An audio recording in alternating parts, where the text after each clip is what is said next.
Italy entered World War II with vehicles developed across land, air, and sea. This list follows a strict timeline from early origins through wartime use.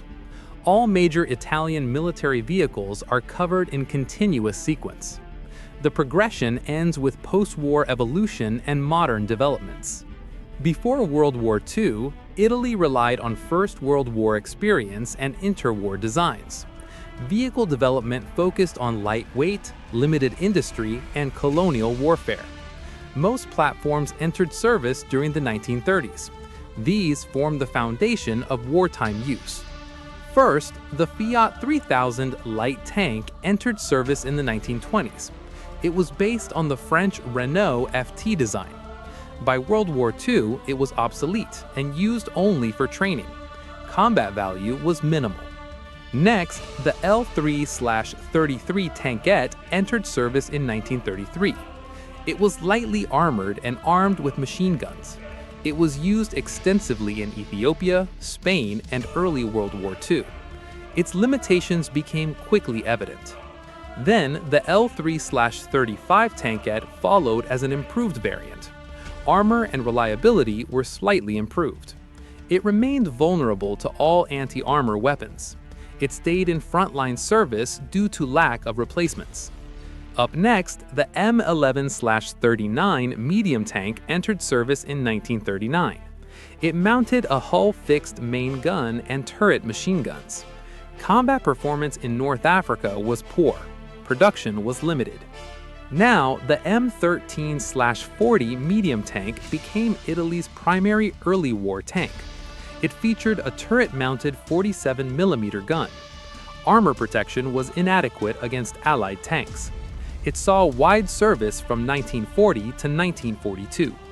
Next, the M14/41 medium tank replaced the M13/40. It improved engine performance for desert conditions. Combat effectiveness remained limited. It served across North Africa and the Mediterranean. Then, the M15/42 medium tank entered service in 1943. It featured a more powerful engine and improved transmission. Only small numbers were produced. Many units were captured or used by Germany.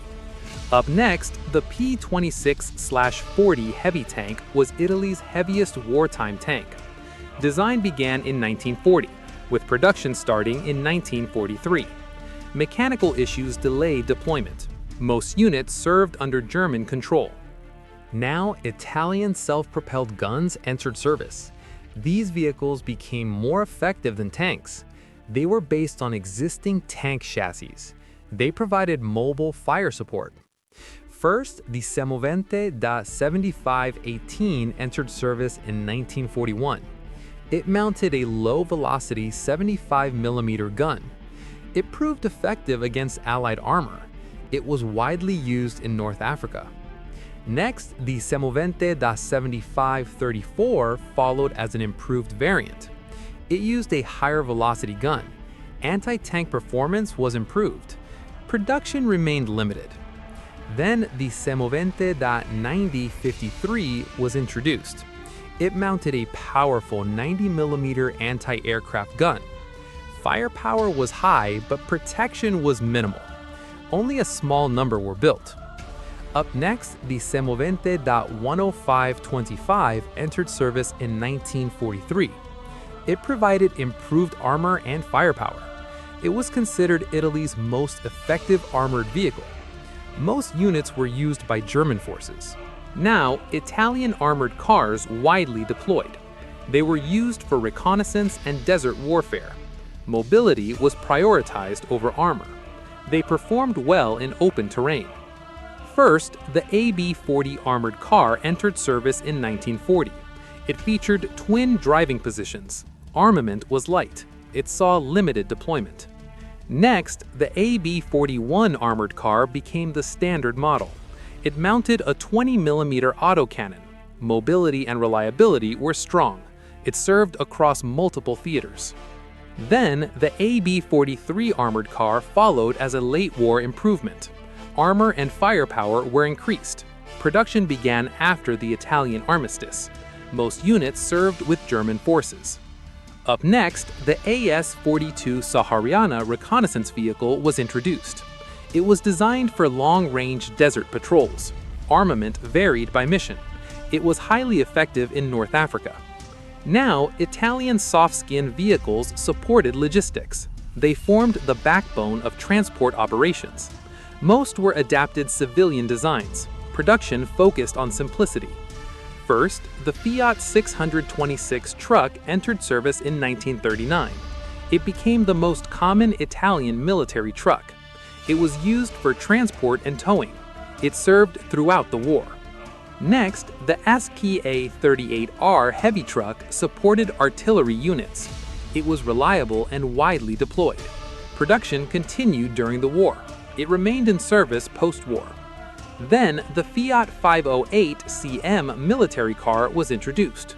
It was used for staff and liaison duties. Mobility was adequate for frontline use. Protection was minimal.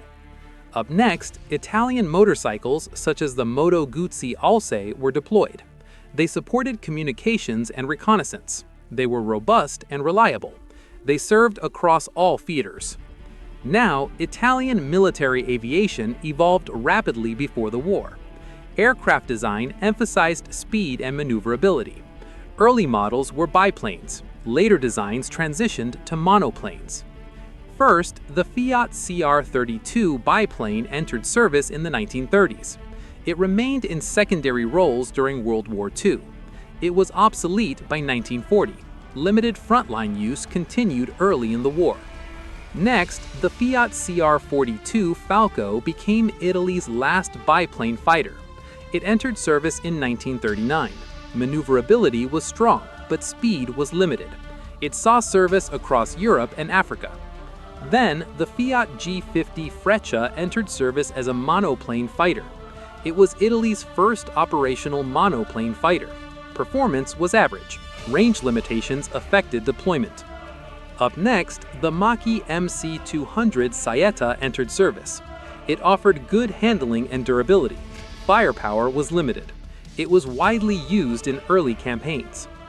Now, the Macchi MC202 Fulgore followed. It featured a German DB601 engine. Performance significantly improved. It became Italy's main mid-war fighter. Next, the Macchi MC205 Veltro entered service in 1943. It used the DB605 engine. It matched contemporary Allied fighters. Production numbers were low. Now, Italian bombers played a major role. They focused on medium-range operations. Many designs were adapted from civilian aircraft. Survivability was limited. First, the Savoia Marchetti SM-79 Sparviero entered service. It served as a bomber and torpedo bomber. Speed was its primary defense. It remained in service throughout the war. Next, the Fiat BR-20 Cicogna was introduced. It was used in Europe and Asia. Defensive armament was weak. Loss rates were high. Then, the Cant Z1007 Alcione was introduced. It featured 3 engines. Bomb load and range were adequate. It served mainly in the Mediterranean. Now, Italian naval aviation included flying boats. These supported reconnaissance and maritime patrols. Range was a key advantage. They operated across the Mediterranean. First, the Cant Z506 Irone entered service. It was used for reconnaissance and transport. Survivability was limited. It remained in service post-war. Now, Italian naval vessels formed a major component of the war effort. Shipbuilding focused on speed and firepower. Armor protection was often limited. Operations centered on the Mediterranean. First, the Littorio-class battleships entered service. They featured modern guns and high speed. Operational impact was constrained by fuel shortages. They saw limited direct engagement. Next, the Zara-class heavy cruisers served as fleet escorts. They were well armored for cruisers. Losses occurred due to air and naval attacks. They played key roles early in the war. Then, the Soldati-class destroyers entered service. They were fast and heavily armed. They supported convoy operations. Many were lost to air attacks. Up next, Italian submarines operated in multiple theaters. They were deployed in the Mediterranean and Atlantic. Designs emphasized range over stealth. Operational success was mixed. Now, after 1943, Italian production sharply declined. Many vehicles were used by German forces. Post-war reconstruction followed Allied standards. Domestic design resumed gradually. In the modern era, Italy focuses on NATO standard vehicles. Domestic production emphasizes armored vehicles and aircraft. Examples include the Oriente tank and modern naval vessels. These represent the continuation of Italian military engineering.